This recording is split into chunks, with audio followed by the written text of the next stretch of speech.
Hi, I'm Marc the Vet. We're here at DFS Crofts 2010 and I'm being joined on the sofa with... Karen Wild. And what do you do, Karen? I'm a behaviourist and trainer. Okay, so I've got some questions for you today. We hear a lot about puppy farming. Tell us some of the problems that you encounter with dogs that have come from these places, these puppy farms. I see quite a lot of clients with puppies that are badly under-socialised. In other words, the dogs are very, very nervous. They don't mix very well. They can't cope with everyday things such as, just the washing machine, the hoover, that kind of thing. Because they've come from a very barren environment, from a puppy farm where they've obviously been kept in a very small enclosure, they're not learning the kind of behaviours that puppies need to learn to be able to cope with everyday life. And also, because the bitch that's bred from is usually kept in those situations as well, she doesn't pass any skills on for the puppies to be able to cope. So how are they trainable, these dogs, or are they broken in a way? I think you can help them, and I would advise anyone who thinks that their dog might have that kind of a problem to seek professional help.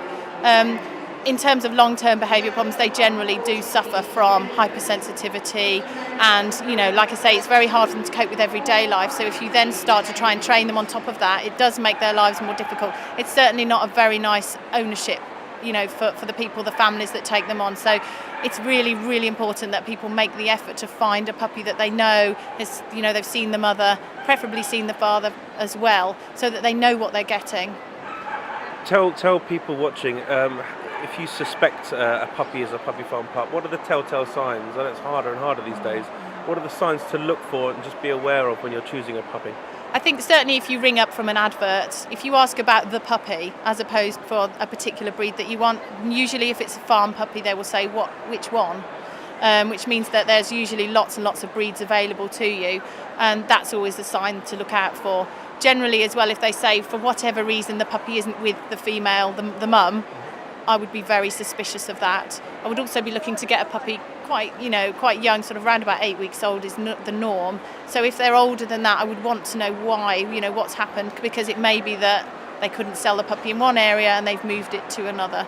There are lots and lots of signals that normal people can find out quite easily, but what you've got to remember is if you're a purchaser of a puppy, the people selling it to you are professional salespeople as well, so they're going to know the questions you're going to ask. It's better to see it with your own eyes, see the litter, preferably have a choice from the litter as well. It's much, much better in the long term. If you're going to have a pet that's going to live for maybe 15 years, you want to make sure that it's absolutely right before you even bring it home. That's brilliant, Karen. And finally, give us a website or somewhere we can get more information from about all this, or to get in contact with you. My own website is my own name, so it's karenwild.co.uk.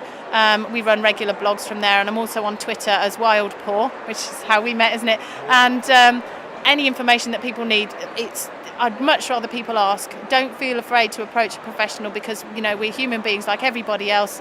I've got a family and I've got family pets, and I know what it's like choosing a puppy for my own children, my own family environment. So I would much rather somebody come and ask the question, is this the right puppy for me? What do you think about this litter? Is this place a good place to get a puppy from? And then, the information is out there. That's brilliant, Karen. Thank you so much for your time You're today. welcome. Cheers. Thank you.